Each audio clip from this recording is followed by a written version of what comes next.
I think anybody who was like close enough to it, like had been hearing all this stuff for a while. Well, at least for this season. So I would say I was shocked but not surprised, if that makes any sense. Like it seemed like something that could happen, but also it's still like he's been the coach there for 19 years. So and he's won a Super Bowl. You normally take some time before you do something like that. The idea that he didn't move on his own was surprising. I think we had all kind of heard about the tension between him and Lamar, and then we saw Lamar's comments post game, which didn't seem to be like a great vote of confidence. So ultimately, they made a decision that I think is it's justifiable, but it's still surprising. And we've always had this conversation. And I played for Harbaugh, but I don't think that it's inconsistent for me to say that like I kind of always am on the side of less risk. So like it's still somewhat surprising. But if there is the tough thing is this team has been good enough to win a championship for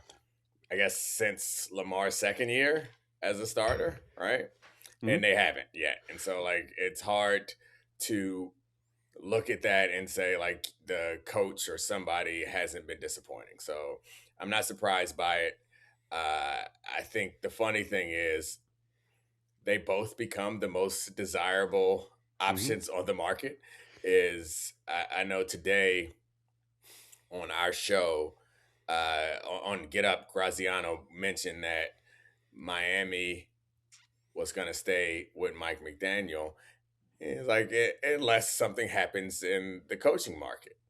So Mhm. like I think that there might be some coaches who were safe who won't be safe if the teams if the owners or the team's president calls Harbaugh's agent and asks Harbaugh is he interested.